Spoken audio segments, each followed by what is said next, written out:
This video will contain spoilers for The Road Within 2014, as well as depictions of tics and discussions relating to eating disorders and mental illness.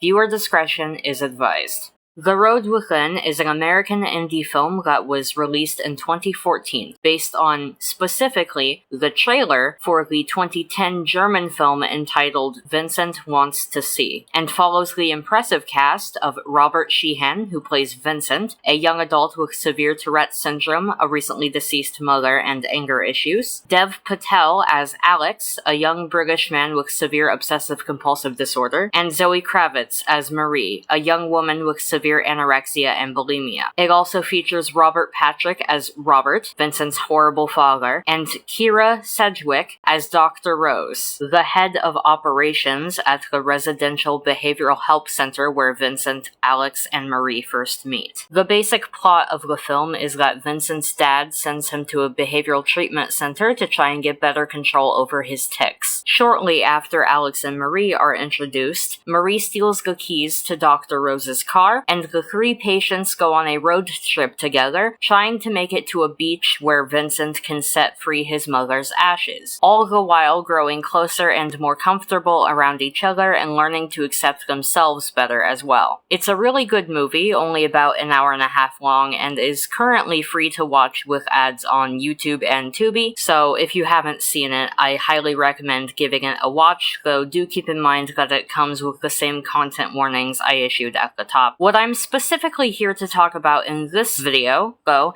isn't the individual characters or interpersonal relationships or the representation aspect of it or the plot itself. No. In this video, I will instead be looking at how the setting and coloring matches up with each beat of the story, or rather, how the physical journey of the film complements the emotional one. The film opens up in this rather sterile-looking church with gloomy and uncomfortable therapist's office almost type lighting, the location of Vincent's mother's funeral. The scene shows Vincent attempting to suppress his tics, and then the attack it causes him when he can't anymore, and the uptight, awkward reactions of everyone around him.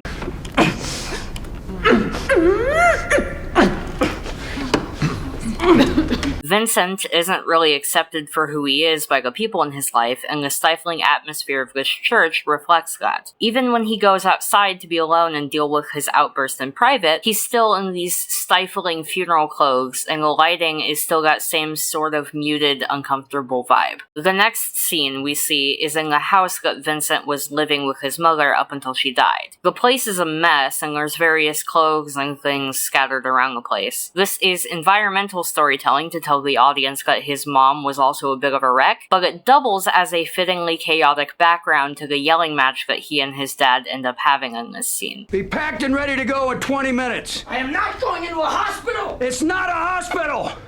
It's an experimental treatment center!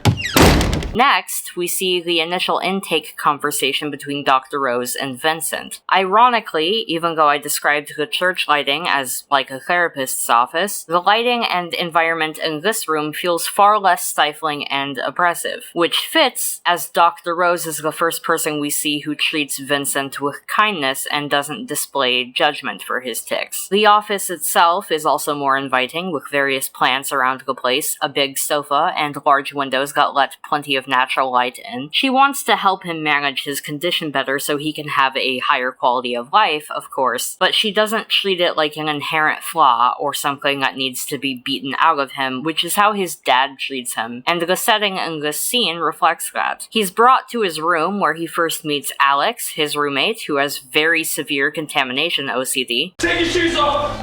Take them off! Let's start all over again now. These are my inside shoes, I promise you. There's no germs on them. What about his? His shoes are defiled. To match this, the room is almost entirely white and the lighting is very sterile. There is a window, but it's covered with blinds that we see Alex opening and closing repeatedly. This, in text, is of course a compulsion of his, but the visual also helps establish how important control is to him. Something that is made even clearer when Alex immediately sets ground rules with Vincent about which side of the room is his. Don't touch those. In fact, don't come over to this side of the room.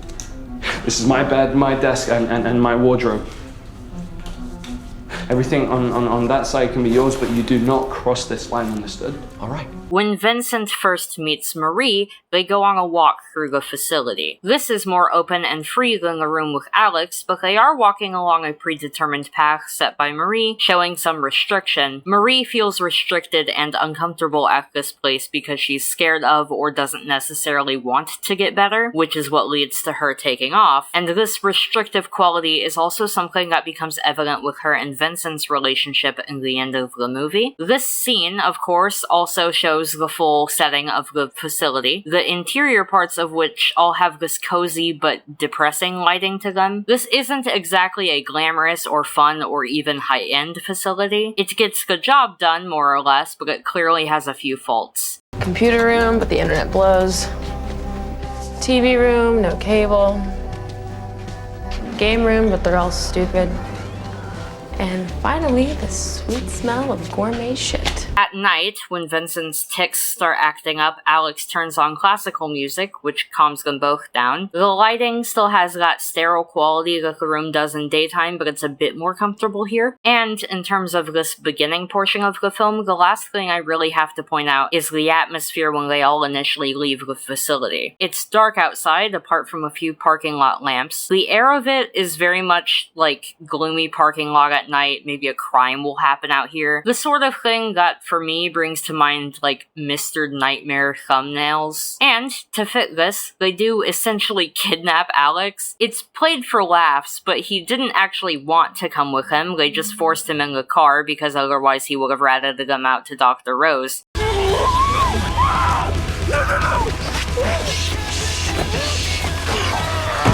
Once they're on the road, though, the lighting feels far more like a fun city night drive with your friends. In the back, though, you see the headlights of other cars, which almost gives the impression that they're being followed, and this almost eerie quality is fitting because Alex is still upset in the backseat. The first notable moment of the road trip is at this gas station. It's a very Wild West type vibe in there. The worker looks like he owns at least 3 guns, and the whole place looks a bit run down. The store part is basically a big open garage, adding a lot of stuff to the background that helps emphasize a wild and chaotic vibe, kind of like the mess at Vincent's house. Lighting-wise, there's this muted warmth to it, which again brings forth this Wild West energy. To match with the environment, this scene involves them stealing gas and unceremoniously driving off while the owner calls out threats after them.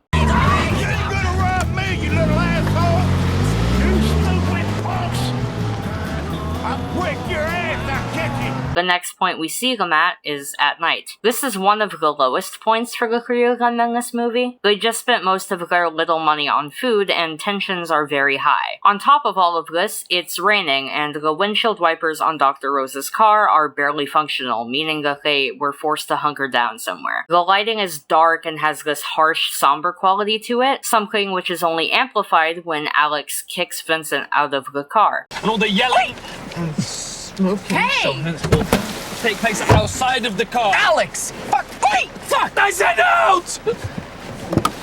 Outside, Vincent has a tic attack, and when Marie joins him, we see this little moment where he is very upset about his mother. The next morning, even though they're in the same spot geologically, the lighting is a lot more inviting. It's daytime, of course, but it's also stopped raining, and the colors have gone from harsh, cool tones to pleasant, warm tones. Likewise, tensions have also lowered between the three of them. Dr. Rose and Robert find the three of them, and there's this brief moment where it looks like the road trip has ended, but then they do a covert little car swap with Robert's car, and the lighting is this pale, white, chaotic but joyous vibe for a bit, matching their presumed adrenaline high. A little bit later, Alex runs over a pothole and begins having an anxiety attack about it. You didn't run over anyone. It was a pothole. No, I'm sure I did, and it was probably a pregnant woman, and I killed the baby too. No. You didn't kill anyone.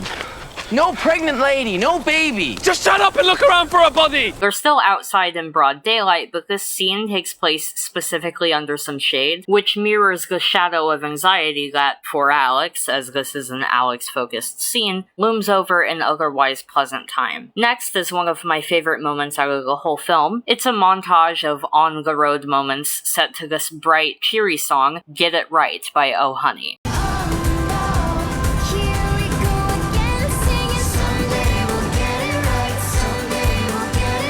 Their issues still persist, like we see Alex panic over another pothole, but overall the atmosphere feels a lot less heavy. Notably, as well, while they still are there, obviously, Vincent's tics are a lot more mild now that he's in a comfortable environment. When night falls again, though, so does the mood. They try to rob another gas station, with Vincent serving as the distraction. However, as he gets up to the counter, he doesn't tic at all. He's been so comfortable this whole time that they aren't as disruptive as he's used to, and he comes back out super frustrated. It's this frustration, ironically, that works up his tics again. You just said like 4 sentences without ticking once. But he swore like 10 times. What's the difference? Shut the fuck up, Alex.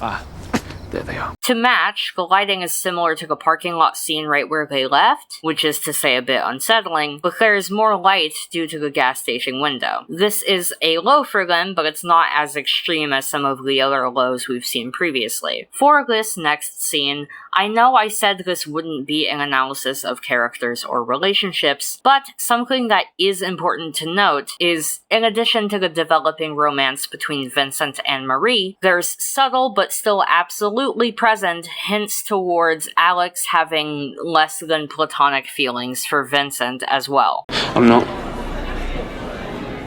interested in men in case that's what Dr. Rose told me.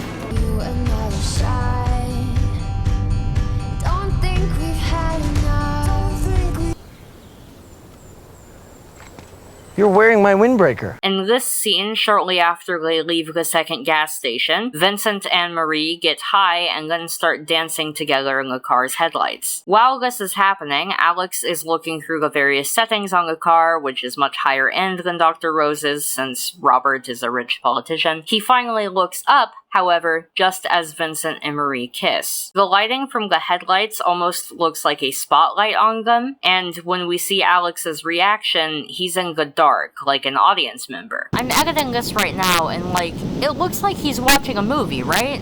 I'm not crazy, it was definitely framed that way, right? Furthermore, we've seen a clear correlation between dark lighting and lowered mood. There's cracks of darkness between Vincent and Marie here due to the harsh shadows being created by the headlights, which again matches up with how imperfect and even subtly toxic their dynamic truly is. Alex, meanwhile, is completely draped in darkness here, which can be seen as a visual indicator that he's deeply affected by this, which he definitely would be if he developed feelings for Vincent. Robert is typically accompanied in darkness and sometimes cooler tones. Warmth and brightness are generally more positive attributes throughout the film, so it's notable that when Dr. Rose starts to open up to him in their side quest of catching up to the main three, though this is overall a darkly lit scene, the coloring is very warm. Even more notably, when he sits down next to her to try and console her to the best of his ability, we see a few streaks of light come through the window and shine on him, a visual marker for the turning point that his character has here. Next, the main three decide to climb a mountain. We're going to the top!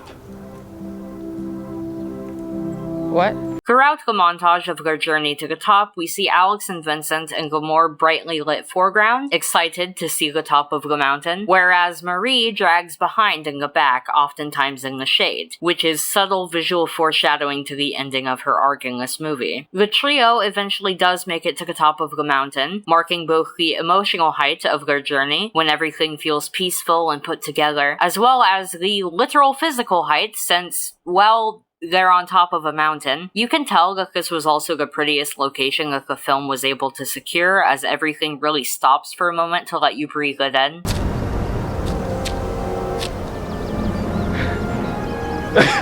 In terms of coloring, this is also the brightest, most vibrant and warm moment in the film. Behaviorally, we finally see Marie manage to eat something, Alex finally opens up a bit, and Vincent's tics are at an all-time low. It's a beautiful scene and a true mark of the emotional progress the three have made, as well as the physical progress in the road trip. Afterwards, though, while they're still in bright lighting, Marie takes Vincent off to a darker part of the woods, and the two have, relations. But this isn't the happy scene that Vincent initially seems to think it will be.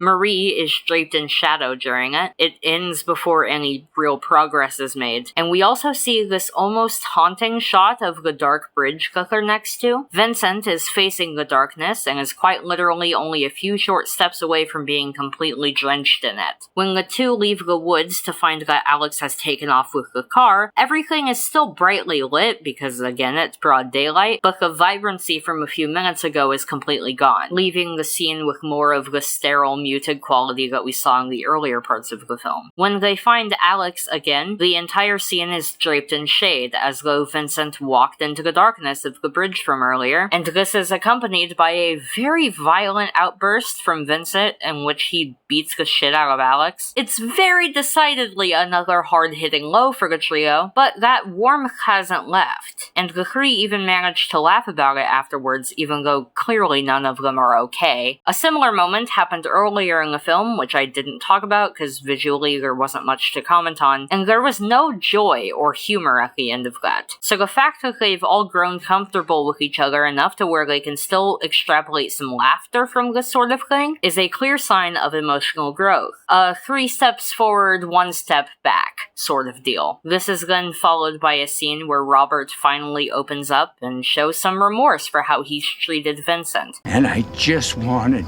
a different boy, and he knew it. I don't think he'll ever be able to forgive me for that. This is another scene set at night, but he's still almost entirely lit by a street lamp. Vincent, Alex, and Marie finally make it to the beach they were trying to get to. This should be a happy moment. This was their goal the entire time, after all. However, something isn't quite right. Remember the mountain scene? How everything was super bright and vibrant and warm? Well, here, everything is muted and shady. There's an overcast sky, and the colors are cooler than before. In terms of geology, they're also lower than they've ever been before, quite literally at sea level, as opposed to the high altitude of the mountaintop. Vincent and Alex are excitedly running to the sea, but Marie falls further and further behind, and then we hear her drop.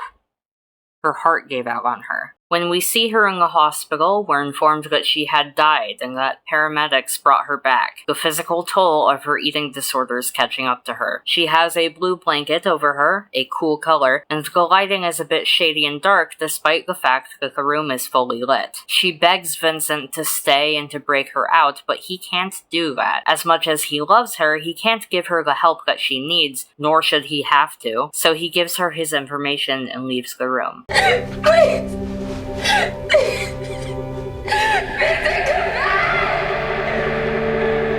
He gets into another argument with his dad, except now the two are in an open space, unlike the messy house they were in at the start of the film. His dad talks him down and admits to the many faults in how he parented Vincent. You're more like your mom, and thank God for that, because I will have completely failed you as a father if you end up anything like me.